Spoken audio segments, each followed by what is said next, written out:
My name is Carla Lightsey. I'm from Farmers Insurance. But one of the things I wanted to say specifically was that oftentimes the payday loans in the urban areas tend to be a very big problem. And I've noticed that a lot of, you spoke to poor families, but a lot of middle-class families are falling victim to payday loans. And there's a particular story of a young lady that I was actually helping because it was getting to the point that she was struggling to, her paycheck that she was taking every 2 weeks, literally the payday loan, it started out as a $300 loan and she wound up owing $1,300. Oh. So you can imagine the interest rate on that. And those are the kind of situations that people are running into. And one of the things, I like a program like this. I think we should concentrate our efforts off probably moving into areas and being able to speak on these issues to the populations that really, really need that information. So thank you. Thank you. And let me ask the panelists, of course, we would hate to have to fall into the situation where we had to use a payday loan or a title loan company. How do we set up our emergency fund so that we don't have to go to those places? Jerry. Absolutely. The most important way that you can do to set up an emergency fund is to just pay yourself through your paycheck if that's at all possible. A lot of employers allow people to allocate some of their money to a savings account. And if you can set it up so that when you get your paycheck, any contribution to your 401k has already been taken out, and any contribution to a savings account that you don't touch. Put it in a safe, a black box in your mind.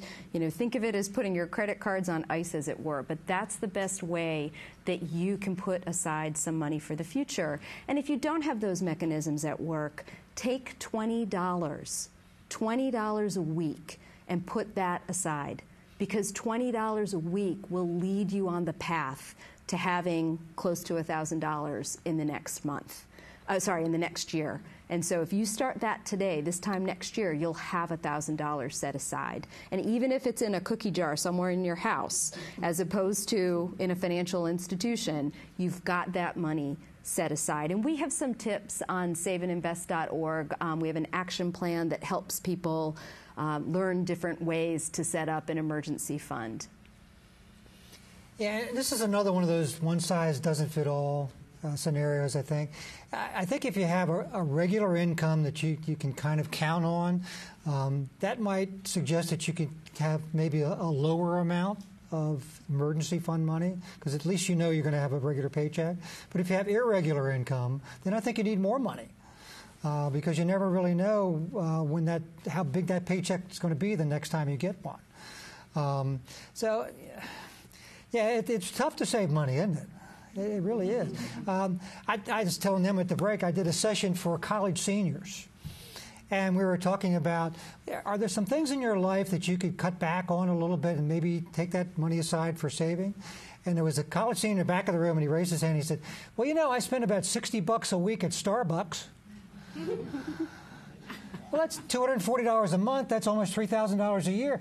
There's your millionaire, Karen. Yes, thank you. Yeah. And I love lattes. But when I was, and going back to the gentleman who was asking about, after law school, when I was first working as a lawyer, I used to take cabs a lot. I justified it that, well, I was working really late, I was working hard, I'm going to take a taxi home instead of taking the metro or walking.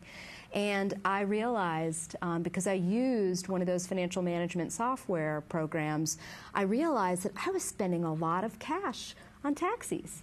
So there's always something, whether it's the latte or lunch with friends at a restaurant as opposed to bringing the peanut butter sandwich from home. There's always something that you can cut. And to the point that we're all different, it's going to be different for each of you, but there's something. Mine was bottled water. I'll let you know that. You had a question, sir.